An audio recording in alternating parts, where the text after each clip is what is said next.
Hello everyone, সবাই কেমন আছেন? আশা করি সবাই ভালো আছেন। বন্ধুরা, আমরা সবাই জানি যে টাকার রেট ভিন্ন ভিন্ন। মানে কোনো দেশের টাকার রেট বেশি, আবার কোনো দেশের কম। কিন্তু আপনি কি জানেন আজকের দিনে কুয়েতের 1 দিনার সমান বাংলাদেশের কত টাকা হয়? আপনার ধারণা কি ঠিক, নাকি অবাক হওয়ার মতো কোনো চমক আছে?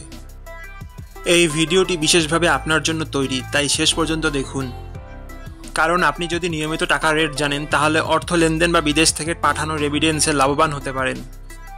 আজ শুক্রবার 31শে অক্টোবর 2025। আজ কুয়েতের 1 টাকা সমান বাংলাদেশের 398 টাকা 43 পয়সা, আর অপরদিকে বাংলাদেশের 1 টাকা সমান কুয়েতের 0 টাকা 0025 পয়সা। বন্ধুরা, টাকার রেট প্রতি মুহূর্তেই বদলায়, আর এই পরিবর্তন আপনার আয়, খরচ, এমনকি সঞ্চয়ের উপর প্রভাব ফেলে। তাই নতুন রেট সবার আগে জানতে এখনই চ্যানেলটি সাবস্ক্রাইব করুন এবং বেল আইকন প্রেস করুন, যাতে কোনো আপডেট মিস না করেন। ধন্যবাদ, দেখা হবে পরবর্তী ভিডিওতে।